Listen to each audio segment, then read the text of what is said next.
আসসালামু আলাইকুম প্রিয় দর্শক, আমিরুল মোমিনিন মানিক আপনাদের প্রত্যেককে আমন্ত্রণ জানাচ্ছি চেঞ্জ টিভির লাইভ পর্যালোচনায়। প্রিয় দর্শক, আমাদের আজকের বিষয় হচ্ছে কেন নিজেদের বিমানবন্দরে মার্কিন বিমান নামতে দিচ্ছে না ইসরায়েল। অবাক করাই খবর যে মার্কিন যুক্তরাষ্ট্র এবং ইসরায়েল মিলে ইরানের বিরুদ্ধে আগ্রাসন চালাচ্ছে। সেই মার্কিন যুক্তরাষ্ট্রের পুত্রবৎ ইসরায়েল এখন তাদের বিমানবন্দরে মার্কিন যুক্তরাষ্ট্রের স্ট্র্যাটো ট্যাঙ্কার বা জ্বালানিবাহী সামরিক বিমানকে নামতে দিচ্ছে না। হ্যাঁ, এটা সত্যি ঘটনা। স্ট্র্যাটো ট্যাঙ্কার এটা হচ্ছে আকাশে যুদ্ধ বিমানগুলোকে জ্বালানি সরবরাহ করে থাকে। আমি আপনাদেরকে ছবি দেখাচ্ছি। এই যে একটি মার্কিন স্ট্র্যাটো ট্যাঙ্কারের ছবি আপনারা দেখাচ্ছি। এটি হচ্ছে মার্কিন স্ট্র্যাটো ট্যাঙ্কার, মানে মার্কিন তেলবাহী সামরিক বিমান। এই বিমানগুলো বিভিন্ন বন্দর থেকে জ্বালানি নিয়ে আকাশে ওড়ে।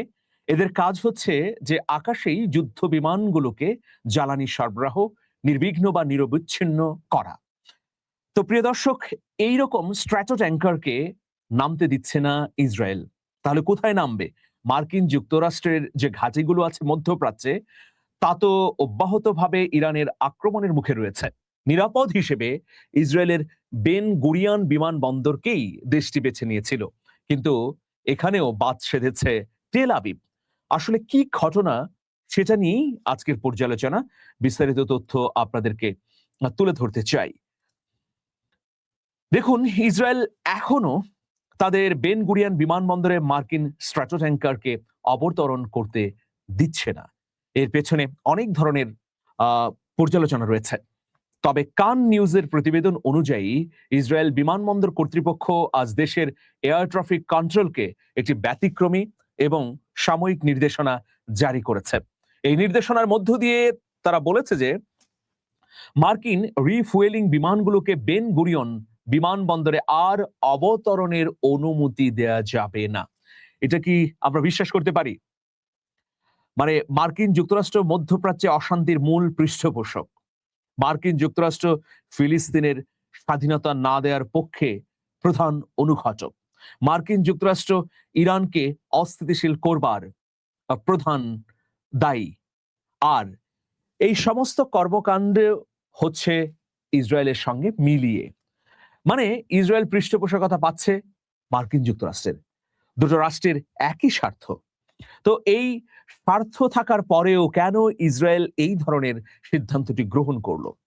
দর্শক, সাম্প্রতিক সময়ে ইরানের সঙ্গে যে মার্কিন যুক্তরাষ্ট্রের যুদ্ধবিরতি বা শান্তির চুক্তিটি হলো, এই চুক্তি নিয়ে ব্যাপক ক্ষোভ, অসন্তোষ বা উষ্মা রয়েছে ইসরায়েলের।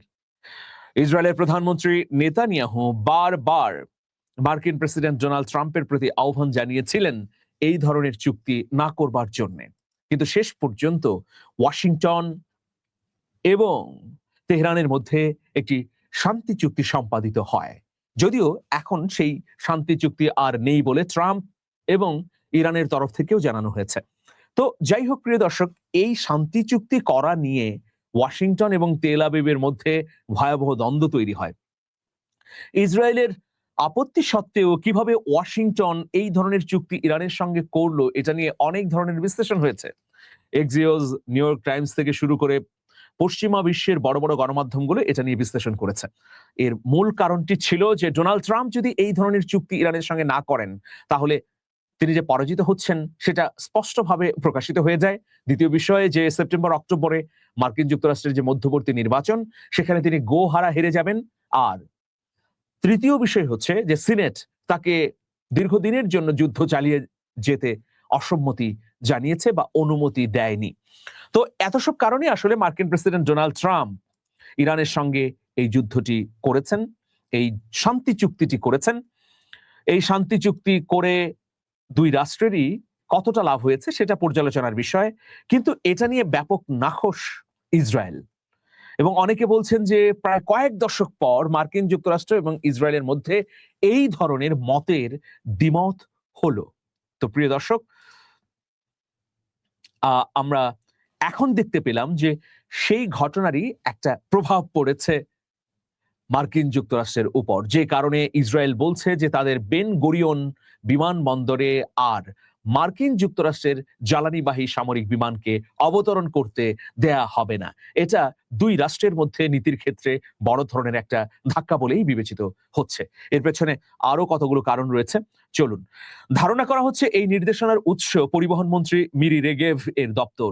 ইসরায়েল বিমানবন্দর কর্তৃপক্ষের মতে মার্কিন এসব সামরিক বিমান যদি সরিয়ে না নেওয়া হয় তবে চলতি জুলাই মাসে বেসামরিক প্রায় 50,000 টিকিটের বিমান ফ্লাইট বাতিল হওয়ার তীব্র ঝুঁকি রয়েছে।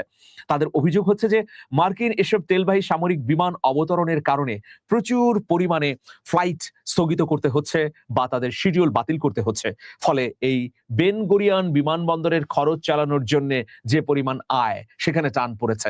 এ কারণেই ইসরায়েলি কর্তৃপক্ষ চাইছে যে বেন গুরিয়ন বিমানবন্দরকে কেবল বেসামরিক চলাচলের জন্যই উন্মুক্ত রাখা হবে। এখানে মার্কিন যুক্তরাষ্ট্রের তেলবাহী সামরিক বিমানকে নামতে দেয়া হবে না। এর ফলে তারা অর্থনৈতিকভাবে একটা প্রবহমান নিরবচ্ছিন্ন ব্যবস্থা ধরে রাখতে পারবে। তবে এই খবরটির পেছনে বেসামরিক বিমান পরিবহন ও মার্কিন ইসরায়েল সামরিক সমন্বয়ের মধ্যকার এক নজিরবিহীন যে দ্বন্দ্ব তৈরি হয়েছে সেটাই স্পষ্ট হচ্ছে। প্রথম বিষয় হচ্ছে বিমানবন্দরের স্থান সংকট। আমরা আঞ্চলিক সংঘাতের প্রেক্ষাপটে মার্কিন যুক্তরাষ্ট্র বেশ কিছু সংখ্যক KC-135 স্ট্র্যাটো ট্যাঙ্কার ইসরায়েলের প্রধান আন্তর্জাতিক বিমানবন্দর বেন গুরিয়নে মোতায়েন করেছিল। এখনো সেই বিমানগুলো বেন গুরিয়নে রয়েছে এবং নতুন করে এই যুদ্ধ চলার অবস্থায় মার্কিন যুক্তরাষ্ট্রের তেলবাহী এসব স্ট্র্যাটো ট্যাঙ্কার অবতরণ করছিল।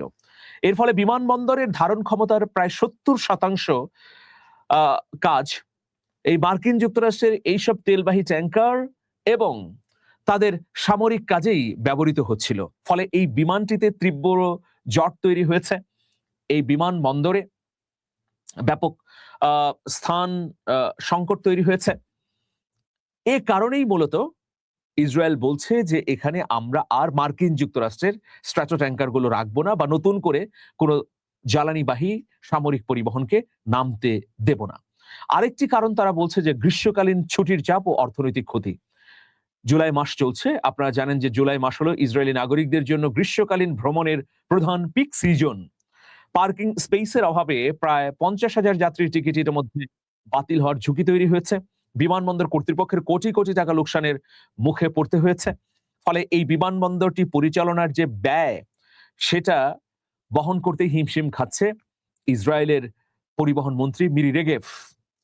আর আরেকটি খুব গুরুত্বপূর্ণ বিষয় রয়েছে যে সরকারের গৃহীত নীতি পরিবহন মন্ত্রণালয়ের নতুন সিদ্ধান্ত অনুযায়ী বেন গুরিয়ন বিমানবন্দরের সর্বোচ্চ 20টি মার্কিন রিফুয়েলার অবস্থান করতে পারবে। অতিরিক্ত যে কোনো মার্কিন সামরিক বিমানকে বেসামরিক বিমানবন্দরের বদলে ইসরায়েলি বিমান বাহিনীর নিজস্ব সামরিক ঘাঁটিতে অবতরণ করতে হবে। এবং দেখুন এর পেছনে রয়েছে কূটনৈতিক ও সামরিক প্রভাব।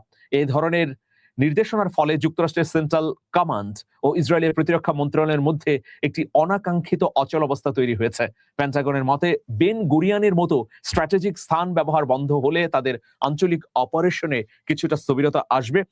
ইসরায়েলি প্রশাসন বেসামরিক নাগরিক সুবিধা ও অভ্যন্তরীণ অর্থনীতিকে রক্ষা করার বিষয়টি অগ্রাধিকার দিচ্ছে, কিন্তু কেবলমাত্র অর্থনীতি বা বেসামরিক নাগরিকদের অধিকার অগ্রাধিকার দেওয়ার বিষয়ই রয়েছে তেমনটি নয়।